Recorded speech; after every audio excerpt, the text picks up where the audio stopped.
ہمیں یہ بھی علم نہیں ہوتا. ٹھیک ہے, تو ان چیزوں کو آج ڈسکس کریں گے. بہرحال آج کی جو اس آیت میں زیر بحث ہے وہ مصارف زکوٰۃ ہے.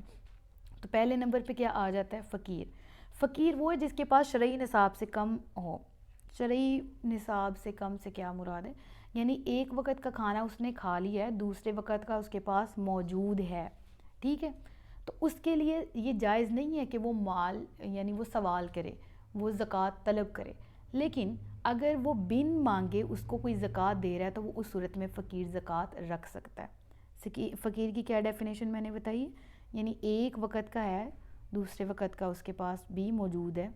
کچھ ایسے ہوتے ہیں نا ہمارے ارد گرد غربا کہ جو کہ ہینڈ ٹو ماؤتھ گزارا کر رہے ہوتے ہیں. ٹھیک ہے, ان کے لیے کہ اگر ان کے پاس اگر وہ خود طلب کریں کہ ہمیں زکوٰۃ دو تو ان کے لیے جائز نہیں, لیکن اگر ان کے طلب کیے بغیر جو زکوٰۃ دینے والے حضرات ہیں ان کو دے دیں تو یہ زکوٰۃ ان کی قبول کی جائے گی. ٹھیک ہے, اس فارم میں سمجھ آ گئی. پھر دوسرے نمبر پہ کیا آتا ہے؟ بالکل محتاج ہو. بالکل محتاج مسکین ہے. ٹھیک ہے, مسکین کی کیا ڈیفینیشن ہے؟ جس کے پاس کچھ نہ ہو. ٹھیک ہے, ایک وقت کا کھا لیا, دوسرے وقت کا ہے نہیں, تو وہ سوال بھی کر سکتا ہے, اس کے لیے سوال کرنا بھی جائز ہے, یعنی زکوٰۃ کا کہنا بھی جائز. فقیر کے لیے جائز نہیں ہے, مسکین کے لیے جائز ہے. ہاں, فقیر کو بغیر کہے اگر کوئی دے رہا ہے تو وہ رکھ سکتا ہے, اس کے لیے اس صورت میں جائز ہے. اتنا اس آیت کا کلیئر ہے. ٹھیک ہے, زکوٰۃ کی وصولی پر مقرر کیے ہوئے لوگوں. اب اس سے مراد کیا ہے؟ والعاملین. عامل کہتے ہیں وہ لوگ جنہیں حاکم اسلام نے صدقے وصول کرنے پر مقرر کیا ہو. جیسے صحابہ کرام کے دور میں بھی تھا, حضرت ابو بکر صدیق کے دور میں کچھ لوگوں نے, کچھ منافقین نے جو اسلام میں ظاہری طور پہ خود کو ظاہر کرتے تھے, انہوں نے زکوٰۃ کا انکار کیا کہ ہم زکوٰۃ نہیں دیں گے. ٹھیک ہے, کیونکہ آقا علیہ الصلوۃ والسلام ظاہری طور پر دنیا سے پردہ فرما چکے تھے. انہوں نے زکوٰۃ کا انکار کیا تو حضرت ابو بکر صدیق نے ان کے خلاف اعلان جنگ کیا, ان سے جہاد کیا. ٹھیک ہے, جنگ یمامہ ایک مشہور مثال ہے. ٹھیک ہے نا, تو یہ ہمیں کیا لرننگز ملتی ہیں ان واقعات سے؟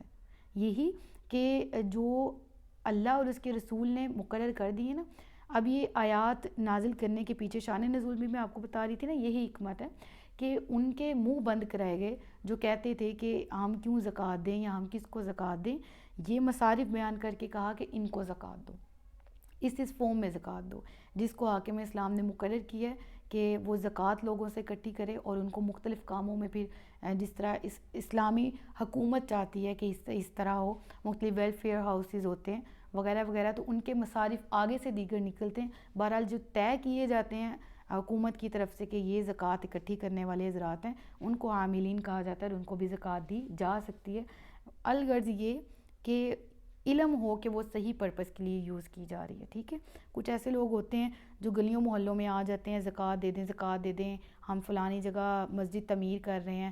پہلے میں نے آپ کو بتایا مسجد کی تعمیر کے لیے ہم زکوٰۃ نہیں دے سکتے, احتیاط تو دے سکتے ہیں. دوسری بات یہ کہ ہم دے تو دیتے ہیں نیکی کی آڑ میں, لیکن ہمیں کنفرمیشن نہیں ہے کہ وہ جا کے مسجد ہی بنا رہے ہیں.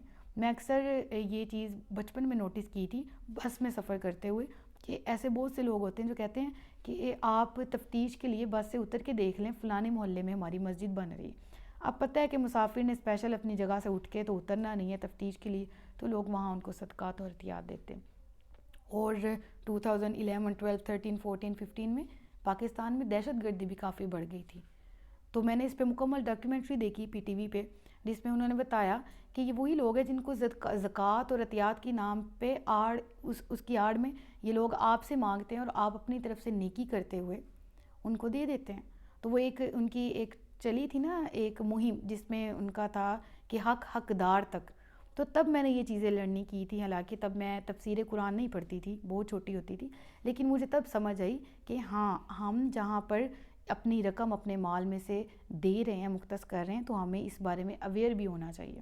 کیا اویئر ہونا چاہیے کہ وہ صحیح پرپس کے لیے جا رہی. تو وہ دہشت گرد حضرات جو ہیں وہ کیا کرتے تھے کہ اسی رقم کو مختلف بیس بدل کے اکٹھا کرتے اور اس سے اپنے اسلحے وغیرہ جو ہے وہ اس طرح کی اسلام کے خلاف ہی جو سازشیں اس میں وہ یوز کرتے تھے. ٹھیک ہے نا, تو عاملین اور تحقیق محقق عاملین کو آپ زکوٰۃ دیجیے. ٹھیک ہے, اور اس کے بعد کیا آ گیا, اور جن لوگوں میں اسلام کی الفت ڈال دی جائے. اس سے مراد کون ہے؟ یہ نبی پاک صلی اللہ علیہ وآلہ وسلم کا دور تھا. یعنی زکوٰۃ کے جو مستحق 8 قسم کے لوگ ہیں نا, ان میں سے مؤلفۃ القلوب جو ہے نا والمؤلفۃ مطلب ان کو الگ سے بولا جائے تو مؤلفۃ القلوب ہوگا، ویسے زکوٰۃ اس آیت کے اندر والمؤلفۃ قلوبہم ذکر ہے، ٹھیک ہے، جن کے دلوں کو اسلام کی الفت ڈال دی جائے. یہ کون ہے؟ یعنی یہ جو حکم ہے یہ دور حاضر میں اگر دیکھا جائے تو ان 8 ٹرمز میں سے ایک ٹرم یہ آج کے دور میں یہ حصہ ساقط ہو چکا ہے، ٹھیک ہے. یعنی مصارف زکوٰۃ میں ابتدائی اسلام میں اس پر بھی امپلیمنٹ ہوتا رہا، اور اب یہ حصہ جو ہے وہ دور حاضر کی ریکوائرمنٹس کے حساب سے جو ہے وہ ساقط ہو چکا ہے. اس کے بعد آ جاتی ہے اور غلام آزاد کرانے میں، یعنی اس دور میں بھی، آج کے دور میں بھی اگر ایسا اب غلام جو ہیں وہ نہیں نا، مطلب یہ والا ٹرینڈ ہی نہیں ہے کہ غلام گھر میں رکھے جائیں یا غلام، اب وہ والا دور نہیں ہے، پہلے دور میں تھا. تو اگر آج کے دور میں غلام پائے جاتے ہیں اور ان کو رہائی کرانے میں ان کی پیسے درکار ہیں تو ان کو آزاد کرانے میں بھی اپنی زکوٰۃ کو خرچ کیا جا سکتا ہے، ٹھیک ہے. اور قرض داروں کے لیے، یعنی جو بیچارے قرض لے تو چکے ہیں لیکن ان سے ادا نہیں ہو پا رہا، وہ چاہتے ہوئے بھی اس قرض کے بوجھ تلے آئے جا رہے ہیں، ٹھیک ہے، اور بغیر کسی گناہ کے مبتلا قرض ہیں وہ، اور اتنا مال نہیں وہ رکھتے کہ وہ قرض ادا کر سکیں، تو انہیں ادائے قرض کی نیت سے زکوٰۃ دی جا سکتی ہے، ان کی مدد کی جا سکتی. کتنا پیارا اسلام ہے کہ ہر طرف اسلام نے نظر رکھی اور ہر ایک کو اس کا حق دلایا اور ہر مستحق کو اس کا حق دلایا. بس دکھ اس بات کا ہے کہ نہ دینے والے کو پتہ ہے کہ اس نے کس کس طرح سے صرف کرنا ہے اپنے مال کو، اور نہ لینے والوں کو پتہ ہے کہ وہ مستحق ہیں بھی کہ نہیں. یہی وجہ ہے کہ زکوٰۃ آج بھی مستحق لوگوں تک نہیں پہنچ رہی اور معاشرے سے غربت ختم نہیں ہو رہی. لوگ خودکشیاں کر رہے ہیں بھوک کی وجہ سے. اگر ان چیزوں پر امپلیمنٹ کیا جائے تو ایک حد تک، بلکہ ہر حد تک اسلام میں، معاشرے میں اور ہر سوسائٹی میں بہتری آ سکتی ہے. پھر کہا گیا قرض داروں کا بھی بات ہوگی اور اللہ کے راستے میں جانے والوں کے لیے، ٹھیک ہے.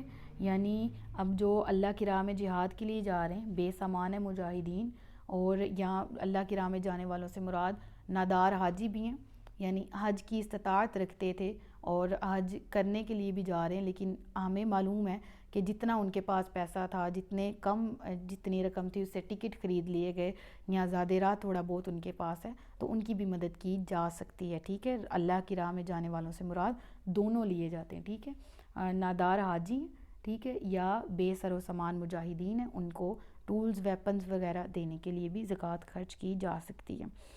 اور مسافر کے لیے، ٹھیک ہے. اب مسافر ابن سبیل سے مراد وہ مسافر ہے جس کے پاس اس وقت کا مال موجود نہ ہو، یعنی وہ مسافر ہے، اس کے پاس مال نہیں ہے کہ وہ اپنے سفر کو کنٹینیو رکھ سکے یا وہ کھا پی سکے، وہ اچھی جگہ اپنے ایک دن کا ٹھکانہ طے کر سکے کہ باقی کا سفر اگلے دن سے کہاں سے شروع کیا جائے. اور یہ بھی اولڈ ڈیز میں ملتا تھا، ٹھیک ہے. مصارف زکوٰۃ میں اس دور میں جب لوگ اونٹوں پہ یا پیدل یا خچر پہ یا گھوڑے پہ سفر کرتے اور مہینوں کی مسافت طے کرتے تھے تجارت کی وجہ سے یا ویسے ہی ایک جگہ سے دوسری جگہ شفٹنگ کے لیے، ٹھیک ہے. پھر اس کے بعد یہ اللہ کا مقرر کیا حکم ہے، یہ اللہ کا مقرر کیا ہوا حکم ہے. اللہ علم والا اور حکمت والا ہے. یعنی اب یہاں پر تمام مصارف زکوٰۃ ڈسکس کر لیے گئے نا. اب یہ بھی یہ پوائنٹ یاد رکھیں کہ زکوٰۃ دینے والے کو یہ بھی جائز ہے کہ وہ ان تمام اقسام کو ہی زکوٰۃ دے سکتا ہے، یعنی اس کے پاس الحمدللہ بہت ساری رقم ہے، ٹھیک ہے. 40واں حصہ ہوتا ہے نا ایک مال میں سے جس پر زکوٰۃ فرض ہوتی ہے. اب دیکھیں کہ اگر وہ ان تمام کو دینا چاہ رہا ہے، اس کا زکوٰۃ کا جو رقم نکلتی ہے، فار ایگزامپل وہ 1,00,000 ہے، 50,000 ہے جو زکوٰۃ اس پر فرض تھی وقت کے لحاظ سے، اس میں سے اس نے جو نکالی. اب اس کے لیے جائز ہے کہ وہ ان 8 کی 8 ٹرمز میں تقسیم کر دے، وہ 4 میں کر دے، 3 میں کر دے، 2 میں لازمی نہیں ہے، ٹھیک ہے. اور وہ صرف ایک ٹرم میں بھی خرچ کر سکتا ہے، یعنی ان سب میں سے کسی ایک کو بھی دے سکتا ہے اور ان سب کو بھی دے سکتا ہے. اس حوالے سے کوئی بھی قید نہیں ہے، ٹھیک ہے. اور یہ پوائنٹ بھی یاد رکھیں، زکوٰۃ انہی لوگوں کے ساتھ خاص کی گئی ہے، لہٰذا اس کے علاوہ دوسرے مصارف پر خرچ نہ کی جائے، جس کی میں نے مثال آپ کو آیت کے شروع میں بھی دے دی ہے. وَمِنْهُمْ، اور ان میں سے جو نبی کو ایذا دیتے ہیں اور کہتے ہیں وہ تو کان ہیں، تم فرماؤ تمہاری بہتری کے لیے کان ہیں. وہ اللہ پر ایمان رکھتے ہیں اور مسلمانوں کی بات پر یقین کرتے ہیں، اور تم میں جو مسلمان ہیں ان کے لیے رحمت ہیں، اور جو رسول اللہ کو ایذا دیتے ہیں ان کے لیے دردناک عذاب ہے. سب سے پہلی بات جو اس آیت میں مل رہی ہے وہ یہ کہ نبی پاک صلی اللہ علیہ وسلم کی ذات کے بارے میں ایسے کلمات کہنا جو ان کی شان کے لائق نہیں ہیں، ایسے لوگ مسلمان ہی نہیں ہیں۔ دیکھیں الذین یؤذون سے ابتدا ہوئی اور پھر کہا والذین یؤذون رسول اللہ لہم عذاب علیم، دردناک عذاب کے مستحق ہوں گے، دائرہ اسلام میں داخل ہی نہیں ہیں۔ اب اس سے کیا مراد ہے؟ وہ تو کان ہیں، تم فرماؤ تمہاری بہتری کے لیے کان ہیں اور وہ اللہ پر ایمان رکھتے ہیں، اس سے کیا مراد ہے؟ اب یہاں پر شان نزول سمجھے گا، آپ کو بہترین سمجھ آئے گی کہ منافقین جو ہے نا وہ آپس میں جب گروپ فارم میں بیٹھتے تو آقا علیہ الصلوۃ والسلام کی شان کے بارے میں گھٹیا کلمات کہتے، ناشائستہ کلمات کہتے جو آپ کی شان کے بالکل بھی لائق نہیں ہیں، نعوذ باللہ من ذالک، اس طرح کے کلمات بولتے تھے، ٹھیک ہے۔ اور بعض آپس میں باتیں کرتے کرتے کہتے تھے کہ اگر نبی پاک صلی اللہ علیہ وسلم کو خبر ہو گئی کہ ہم ایسے ایسے بول رہے ہیں ان کے بارے میں تو یہ ہمارے لیے بہتر نہیں ہے، ٹھیک ہے۔ تو ایک منافق اٹھ کے آگے سے ان کو ہمت دلاتے ہوئے کہتا ہے کہ اگر ان تک خبر پہنچ بھی گئی کہ ہم ان کے بارے میں ایسے بولتے تو ہم اس وقت مکر جائیں گے اور قسم کھا لیں گے، وہ تو کان ہیں، ان سے جو کہہ دیا جائے وہ سن کر مان لیتے ہیں۔ یعنی کان کی مثال ہی ہوتی ہے نا کہ اس کا کام کیا ہوتا ہے؟ سننا۔ تو انہوں نے آقا علیہ الصلوۃ والسلام کو مشابہت دی نعوذ باللہ اور کہا کہ وہ تو ان کو جو سنایا جائے وہ سن لیں گے اور وہ بات ہماری مان لیں گے، وہ سن بھی لیتے ہیں، وہ مان بھی لیتے ہیں، سمجھ آئیے؟ اس طرح انہوں نے کانوں سے ان کو تشبیہ دی نعوذ باللہ۔ اور اس بارے میں یہ آیت نازل ہوئی، اللہ تبارک و تعالیٰ نے آیت نازل فرمایا کہ منافقوں کی جماعت میں کچھ لوگ ایسے ہیں جو میرے حبیب کو ایذا دیتے ہیں، ان کی شان میں نازیبا کلمات کہتے ہیں۔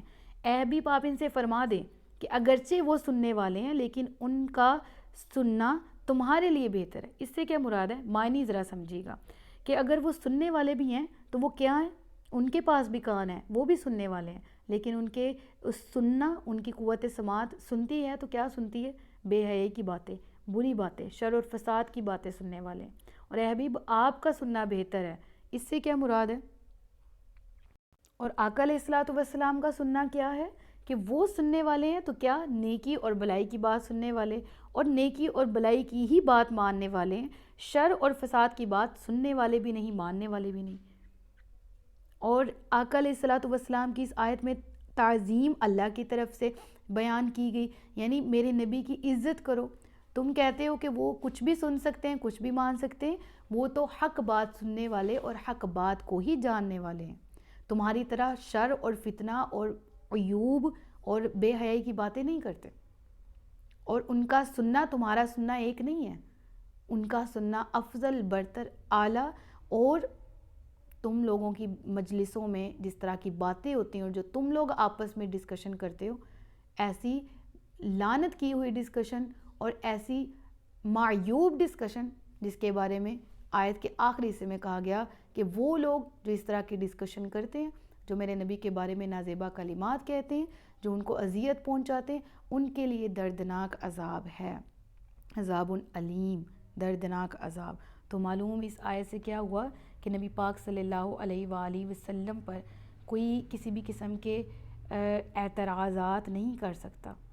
عموماً کفار ہی ایسا کرتے ہیں نا، ان کی شان میں نازیبا کلمات کہتے ہیں۔ تو یہ بھی معلوم ہوا کہ جو ایسا کرے گا وہ کافر ہے اور اس کے لیے دردناک عذاب ہے۔ اور یہ بھی معلوم ہوا کہ نبی پاک صلی اللہ علیہ وآلہ وسلم پر جب اعتراضات کیے گئے تو اس کا جواب دینا، آقا علیہ الصلوۃ والسلام سے محبت کا اظہار کرنا اللہ رب العالمین کی سنت ہے۔ پھر آگے کیا ارشاد ہوا؟ اے مسلمانوں، وہ تمہارے سامنے اللہ کی قسم کھاتے ہیں تاکہ تمہیں راضی کر لے، حالانکہ اللہ اور اس کا رسول اس بات کے زیادہ حقدار ہیں کہ لوگ اسے راضی کریں۔ اللہ اکبر۔ اگر وہ ایمان والے ہیں، کیا انہیں معلوم نہیں کہ جو اللہ اور اس کے رسول کی مخالفت کرے تو اس کے لیے جہنم کی آگ ہے جس میں وہ ہمیشہ رہے گا، یہی بڑی رسوائی ہے۔ اب کیا مراد ہے یہاں پر؟ یعنی کہ وہ جو ہم میں بھی ایسے لوگ ہیں، منافقین کا ذکر ہے نا، تو چلیں اپنی بات کرتے ہیں کہ ہم سامنے والوں کو خوش کرنے کے لیے کتنی چاپلوسی کر لیتے ہیں اس کی۔ ہم نہیں دیکھتے کہ دوسرے بندے کی چغلی ہو رہی، دوسرے پر بہتان لگایا جا رہا ہے، دوسرے کا عیب بیان کیا جا رہا ہے، ہم سامنے والے کو خوش کر رہے ہوتے ہیں۔ منافقین بھی یہ کرتے تھے۔ تو کیا ارشاد ہوا؟ اللہ زیادہ حقدار ہے، اس کا رسول زیادہ حقدار ہے کہ ان کو راضی کیا جائے، ان کی رضا اپنائی جائے۔ اگر وہ ایمان والے ہیں، یعنی مراد یہ ہے کہ اگر ایمان در حقیقت اپنے آپ کو ایمان والا کہنا ہے تو اس چیز کی فکر کرنی چاہیے کہ اللہ اور اس کے رسول کو راضی کر رہے ہیں کہ نہیں۔ مجھ سے کل یا پرسوں ایک خاتون نے سوال کیا کہ جو اس کے ساتھ رہنے والے لوگ ہیں، خواتین ہیں، میں نام نہیں لوں گی نہ رشتہ بتاؤں گی، تو وہ کہتی ہیں کہ وہ ٹک ٹوکرز ہیں، وہ ٹک ٹوک بناتی ہیں اور وہ بہت اچھا ٹک ٹوک بناتی ہیں اور ان کو بہت پوز آتے ہیں، بہت سٹائلز آتے ہیں۔ تو پھر وہ مجھے باتیں کرتی ہیں کہ تمہیں نہیں آتی، تم تو بہت بولی ہو، تم تو ایسی ہو۔ تو مجھے یہ اچھا نہیں لگتا کہ اچھا کہ مجھے واقعی نہیں آتا سوشل میڈیا کا یوز، کیا میں ان سے پیچھے ہوں؟ تو میں نے ان کو پھر یہ چیز ریئلائز کروائی۔ اب وہ کیا کر رہی ہیں کہ وہ پریشان ہو رہی ہیں کہ میں ان کو راضی کیسے کروں، یہ مجھے ایسے ایسے کہہ رہی ہیں۔ حالانکہ در حقیقت کیا ہے کہ اللہ زیادہ حقدار ہے، اس کا رسول زیادہ حقدار ہے کہ اس کو راضی کیا جائے۔ تو میں نے بھی ان کو یہ چیز سمجھائی کہ آپ خود اپنا، آپ کا دل مطمئن ہے کہ آپ سیدھی راہ پر ہیں، آپ کا دماغ سیٹسفائی ہے، آپ پرسکون ہیں کہ آپ اللہ کی رضا کے لیے ان کاموں سے دور ہیں، لہٰذا آپ کو یہ چیزیں بودر ہی نہیں کرنی چاہیے جو آپ کے بارے میں جو کچھ بھی کہہ رہے ہیں، کیونکہ اللہ اور اس کا رسول زیادہ حقدار ہے۔ آپ ان کو راضی کریں، ماں سوائے ان کے کہ وہ جو دیگر رشتے ہیں اور وہ جو آپ کو برائی پر اکسا رہے ہیں، آپ اس لیے برائی کریں کہ آپ ان کو راضی کر رہے ہیں۔ ٹھیک ہے، تو آیت ہمیشہ میں ہر آیت کو ماضی سے بیان کر کے پھر حال میں بھی بیان کرتی ہوں۔ سیم اسی طرح شادی بیاہوں پہ جو تقریبات ہوتی ہیں، ڈانس ہوتے ہیں، معیوب حرکتیں ہوتی ہیں، یہ کیوں جی؟ میری اکلوتی کزن کی شادی تھی، میری اس سے بہنوں والی تعلق داری ہے، اس نے ناراض ہو جانا تھا، اس نے مجھے کہا تو میں نے کر دیا ایسے۔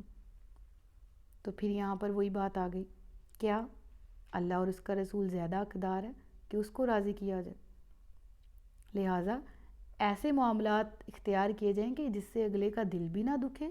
ٹھیک ہے، آپ اپنے آپ کو ایسا بھی پریٹینڈ نہ کریں کہ جی میں حاجی، میں نمازی، میں نیک، میں پارسا، تم تو گناہ گار، تم تو گناہوں کی پوٹلی، تم نے مجھے گناہ کا کہا، نعوذ باللہ میں تو نہیں کرتی۔ ایسا رویہ بھی اختیار نہ کیا جائے، بہت پیار سے اس کو سمجھایا جائے تاکہ وہ بھی بات سمجھے اور مانے، آپ بھی گناہ سے بچے رہیں اور وہ بھی نیکی کی طرف مائل ہو۔ ٹھیک ہے نا؟ پھر اس کی طرح کیا انہیں معلوم نہیں کہ وہ جو اللہ اور اس کے رسول کی مخالفت کرے تو ان کے لیے جہنم کی آگ ہے جس میں وہ ہمیشہ رہیں گی، یہی بڑی رسوائی ہے۔ منافقین اس بات سے ڈرتے ہیں کہ ان کے خلاف کوئی ایسی صورت نازل کر دی جائے جو ان کے دلوں میں چھپی باتیں بتا دے۔ اب یہ اس سورہ کی مین آیت ہے سورۃ التوبہ کی، اور سورۃ التوبہ کے شان نزول میں ہم نے پڑھا تھا نا کہ منافقین کو رسوا کرنے کے لیے نازل ہوئی۔ تو اب اس آیت میں کتنی گہری بات ہے اور کتنی مین بات ہے، اس بات سے ڈرتے ہیں کہ ان کے خلاف کوئی ایسی صورت نازل کر دی جائے جو ان کے دلوں میں چھپی باتیں بتا دے۔ تم فرماؤ، مذاق اڑا لو، بے شک اللہ اس چیز کو ظاہر کرنے والا ہے جس سے تم ڈرتے ہو، اور ان کی منافقت پھر ظاہر کی بھی گئی۔ اور اے محبوب، اگر آپ ان سے پوچھیں تو کہیں گے کہ ہم تو صرف ہنسی کھیل کر رہے ہیں، تم فرماؤ کہ تم اللہ اور اس کی آیتوں اور اس کے رسول سے ہنسی مذاق کرتے ہو؟ بہانے نہ بناؤ، تم ایمان ظاہر کرنے کے بعد کافر ہو چکے۔ اگر ہم تم میں سے کسی کو معاف کر دیں گے تو دوسروں کو عذاب دیں گے کیونکہ وہ مجرم ہیں۔ اب آیت کا یہ آخری حصہ جو ہے وہ ذرا سمجھنے والا ہے کہ ہم اگر تم میں سے کسی کو معاف کر دیں تو دوسروں کو عذاب دیں گے، تو اس سے ذرا مسکنسیپشن ذہن میں نہ بیٹھ جائے آپ کے، تو میں نے سوچا جاتے جاتے کلیئر کر دوں لیکچر کے اختتام پہ کہ اس سے مراد وہ منافقین ہیں جو توبہ کر لیں۔ توبہ کرنے والوں کو رب العالمین فرماتا ہے ان کے لیے معافی ہے، لیکن باقیوں کے لیے دردناک عذاب ہے جو نفاق کی حالت میں ہی زندہ رہیں گے اور منافقت کی حالت میں ہی مریں گے۔ ٹھیک ہے، یہ آیات ایسی ہیں کہ جس میں ایک ایک آیت پہ بھی اگر آدھا گھنٹہ ایکسپلین کیا تو یہ بہت کم ہوگا، یعنی اس قدر ڈیٹیل والی آیات ہیں یہ۔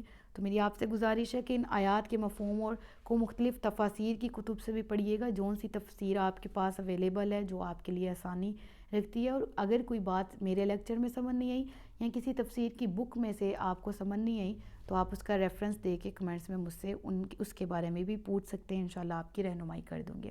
صدق اللہ العلی العظیم و صدق رسولہ النبی الکریم، سچ فرمایا اللہ نے جو عظمت والا ہے۔ اپنا بہت سا خیال رکھیے گا، مجھے دعاؤں میں یاد رکھیے گا۔ تاجدار ختم نبوت زندہ باد، پاکستان ہمیشہ زندہ باد۔ السلام علیکم ورحمۃ اللہ وبرکاتہ۔